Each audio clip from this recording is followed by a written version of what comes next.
Hi అండి అందరికీ. Big boss season 8 first week nominations అయితే అయిపోయాయి. మనం అందరం చూసే ఉంటాం. ఈ ఫస్ట్ వీక్ నామినేషన్లు అయితే ముఖ్యంగా 6 అయితే ఉన్నారు. ఫేమ్ ఇక్కడ ఫస్ట్ వన్ మణికంఠ, పృథ్వీ, శేఖర్ భాష, సోనియా మరియు విష్ణుప్రియ, అలాగే బెజవాడ బేబక్ అనమాట. ఈ 6 అయితే ఈ వారం నామినేషన్లు అయితే ఉన్నారు. ఈ వారంలో ఎవరు సేవ్ అవుతారు, ఎవరు సేవ్ అవ్వరు, ఎవరు ఇంటి నుంచి ఎలిమినేట్ అవుతారు అనే విషయం అయితే మనకి ఇంకొక 1 or 2 డేస్లో అయితే మనకి పూర్తి అప్డేట్స్ అయితే వచ్చేస్తాయి. నేనైతే మీకు ఎలిమినేట్ అయిన వెంటనే మీకైతే పూర్తి అప్డేట్స్ అయితే ఇస్తాను. సో ఇక్కడ మణికంఠ గురించి మనం ఎప్పుడైతే మాట్లాడుకుంటే, మణికంఠ హౌస్లో ఫేక్గా ఉన్నాడా, రియల్గా ఉన్నాడా, మణికంఠ ఏం చేస్తున్నాడు, మణికంఠ ఒక బిహేవియర్ ఎలా ఉంటుంది, ఇతను కావాలనే ఏడుస్తున్నాడా, జనాల దగ్గర ఏదైనా సింపతిని గెయిన్ చేయడానికి అతను తన ఒక స్ట్రాటజీని ఏమైనా వర్కౌట్ చేస్తున్నాడా అనేది అయితే మనకి కొంచెం అర్థం చేసుకోవాల్సిన విషయం. ఎందుకంటే రీసెంట్ బిగ్ బాస్లో చూసుకుంటే పల్లవి ప్రశాంత్ ఏ విధంగా అయితే రైతు బిడ్డ అనే ఒక సింపతి ట్యాగ్ని అయితే యూజ్ చేశాడనమాట. అంటే అతనికి అది కరెక్ట్ అయ్యింది, ఆటోమేటిక్గా అతను రైతు బిడ్డ అయినప్పటికీ కూడా అతను చేసినటువంటి బిగ్ బాస్లో ఆ స్ట్రాటజీ అనేది అతనికి పూర్తిగా అయితే వర్కౌట్ అయింది. అదే అతన్ని బిగ్ బాస్లో విన్నర్ని అయితే చేసింది. సేమ్ ఇప్పుడు కూడా ఇదే పరిస్థితిలో ఈ నాగమణికంఠ ఎవరైతే ఉన్నారో ఇతను ఇలాగే సింపతి అనేది ఇక్కడ ఈ బిగ్ బాస్ హౌస్లో స్ట్రాటజీగా దాన్ని ఏమైనా ప్లే చేస్తున్నాడా అంటే, అయితే అతను ఏడ్చిన ఏడుపు మాత్రం ఖచ్చితంగా అది రియలే. అతను ఎంతసేపు ఏడ్చాడో పాపం, చాలా బాధపడ్డాడు. మనం ఆ విషయంలో ఆ ఎపిసోడ్లో చూసుకుంటే ఆ ఏడుపు మాత్రం అది ఫేక్ అయితే కాదు.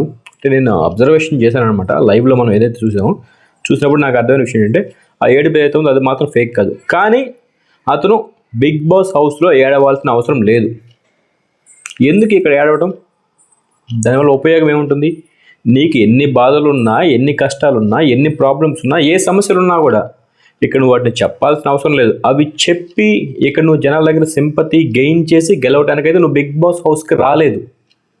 ఇక్కడ కేవలం మన గేమ్ ఎలా ఉంటుంది, మన బిహేవియర్ ఎలా ఉంటుంది, ప్రజెంట్ ఇక్కడ మనం ఎలా ఉన్నాం అనే దాన్ని బట్టే జనాలు చూస్తారు, ఓట్లు వేస్తారు. నువ్వు బిగ్ బాస్ హౌస్లో ఉండాలా, బయటికి వెళ్ళాలా, వాళ్ళు డిసైడ్ చేస్తారు. అంతేగాని ఇక్కడ నువ్వు వచ్చేసి నాకు కష్టాలు ఉన్నాయి, బాధలు ఉన్నాయి, నా దగ్గర డబ్బులు లేవు, భార్య లేదు, పిల్లలు లేరు, అందరూ నన్ను వదిలేశారు, తండ్రి లేడు, తల్లి లేదు, ఇవన్నీ ఎందుకు? ఎవరి బాధలు వాళ్ళకు ఉంటాయి, ఎవరి ప్రాబ్లమ్స్ వాళ్ళకు ఉంటాయి, ఎవరి టెన్షన్స్ వాళ్ళు ఉంటాయి, ఎవరి కష్టాలు వాళ్ళకు ఉంటాయి. అంటే మిగిలిన హౌస్మేట్స్ ఏమన్నా వాళ్ళకి ఎటువంటి బాధలు లేకుండా వాళ్ళని బిగ్ బాస్ హౌస్కి వచ్చారా? రాలేదు కదా. ప్రతి ఒక్కరికి ఎవరికి తగ్గే వాళ్ళకు ఉంటాయి, ఎవరి ప్రాబ్లమ్స్ వాళ్ళకు ఉంటాయి. అరే బిగ్ బాస్ హౌస్లోకి రావడమే ఒక పెద్ద అచీవ్మెంట్ అయితే నీ గెలుపుకి. నువ్వు బిగ్ బాస్ హౌస్కి వచ్చి మరి ఎందుకు ఇలా ఏడుస్తున్నావు? 5 వారాలు ఉంటాను అనుకున్నాను, 5 వారాలు నాకు డబ్బులు వస్తాయి, నా దగ్గర సింగిల్ రూపీ కూడా లేదు, డబ్బులు లేకపోతే రెస్పెక్ట్ చేయరు అంటే ఏం చేస్తున్నావు బయట? ఇప్పటి నుంచి 95లో పుట్టాను అన్నావు కదా, అంటే ఇప్పుడు 29 ఏజ్ ఉంటుంది నీకు. ఇన్ని సంవత్సరాలు ఏం చేస్తున్నావు? ఏం జాబ్ చేయవా? డబ్బులు సంపాదించుకోవా? ఇంకేం పని లేదా నీకు? సవత్ అంటే పెంచాడని చెప్పావు, పెంచాడు, బాగానే ఉంది. ఏంటో ప్రాబ్లమ్స్ వచ్చాయి, బయటకు వచ్చేసావు. అరే ఏదైనా వర్క్ చేసుకోవాలి కదా, నువ్వు చేసుకొని నీ పని నువ్వు చూసుకో. అంతేగాని ఒక పెళ్లి చేసుకుంటువే, పిల్లల్ని కంటివే, ఇప్పుడు వచ్చేసి నా భార్య పిల్లలు లేరంటే ఎలా? వారం రోజుల్లో కూడా కాకముందే నువ్వు ఇన్ని గేమ్స్ అయితే ఈ హౌస్లో ఆడావో, నీకు పెళ్లి చేసుకున్న భార్య దగ్గర ఇంకెన్ని గేమ్స్ ఆడుంటావు? నువ్వు ఈ రకంగా ప్రతి చిన్న విషయానికి ఏడుస్తూ, బాధపడుతూ, అరుస్తూ నీ సింపతి గేమ్ ప్లే చేస్తుంటే నీ దగ్గర ఎలా ఉంటారు మీ ఫ్యామిలీ మెంబర్స్? నువ్వేం నేర్పిస్తున్నావు? మీ పిల్లలకి ఏం చెప్పాలనుకుంటున్నావు? జనాలకు ఏం చెప్పాలనుకుంటున్నావు? మణికంఠ ఏదైతే ఇవన్నీ చేస్తున్నాడో ఇది యాక్టింగ్ అయితే, అతని ఏడుపు రియల్ ఉండొచ్చు, కానీ అతను చేసేది మాత్రం కరెక్ట్ కాదు. ఇక్కడ జనాలైతే చాలా తెలివిగా వ్యవహరిస్తారు. ఎవరికి ఓటు వేయాలి, ఎవరికి ఓటు వేయకూడదు, ఎవరిని బిగ్ బాస్ హౌస్లో ఉంచాలి, ఎవరిని బయటికి పంపాలి, వాళ్ళకైతే చాలా క్లారిటీగా తెలుసు. బిగ్ బాస్ హౌస్లో ఎన్ని సింపతి గేమ్స్ ఆడినా ఈరోజు కాకపోయినా రేపైనా జనాలకి ఖచ్చితంగా తెలుస్తుంది, తెలియకుండా ఉండదు. బిగ్ బాస్ హౌస్లో ఉండే ప్రతి ఒక్క కెమెరా మిమ్మల్ని చూస్తూనే ఉంటుంది, మిమ్మల్ని జనాలకు చూపిస్తూనే ఉంటుంది.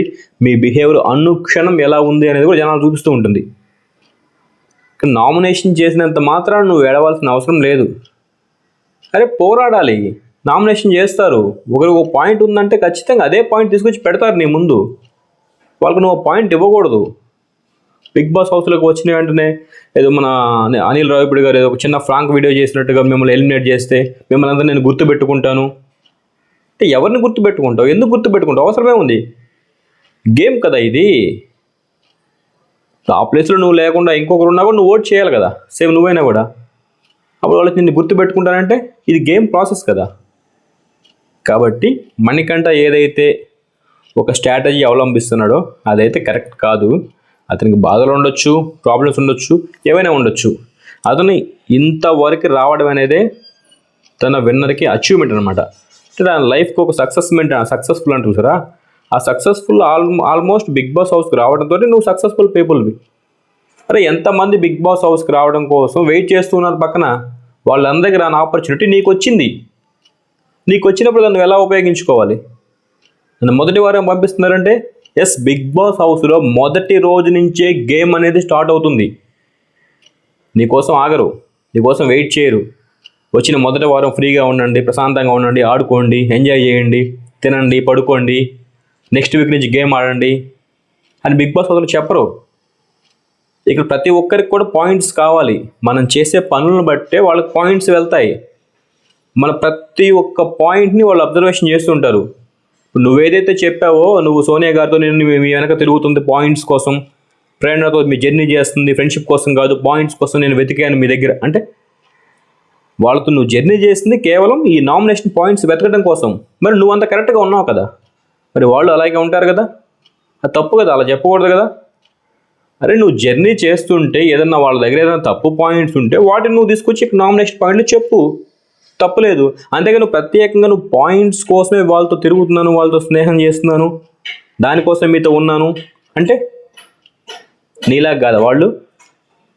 అందరూ ఒకటే కదా.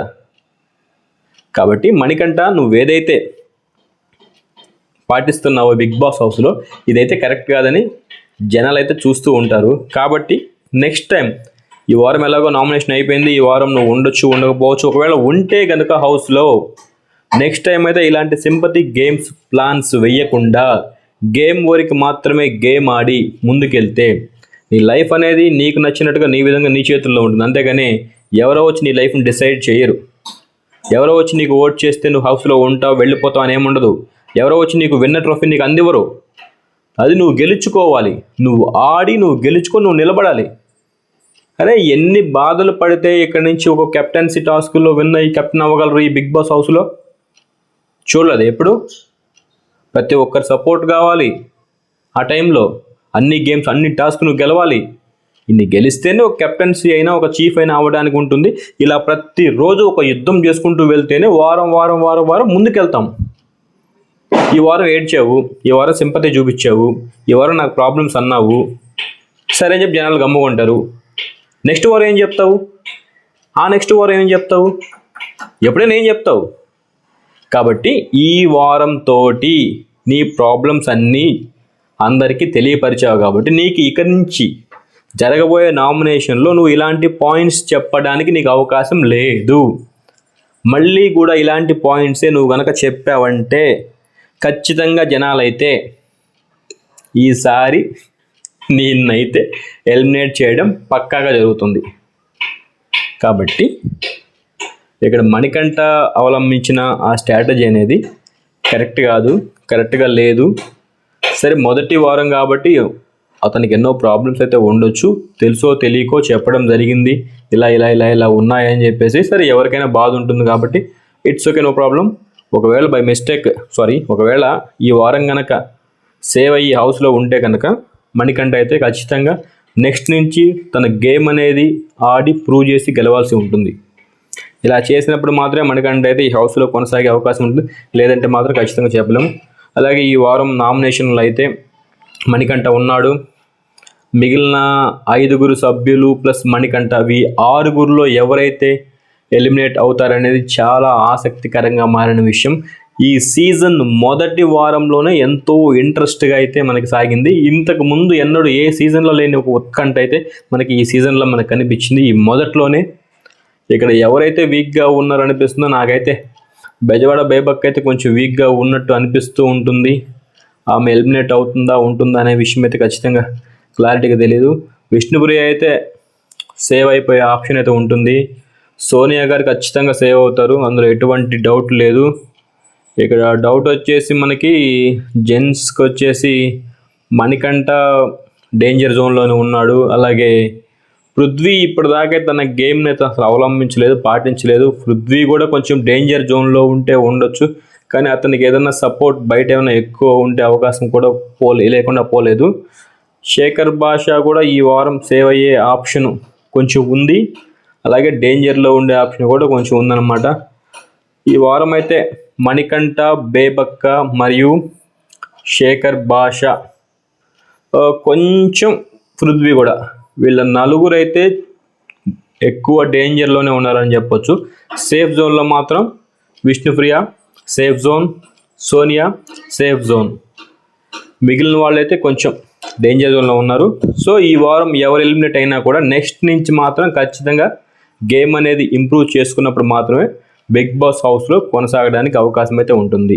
సో మణికంఠ ఏదైతే అవలంబించాడో ఇదైతే నాకైతే కరెక్ట్ అనిపించలేదు.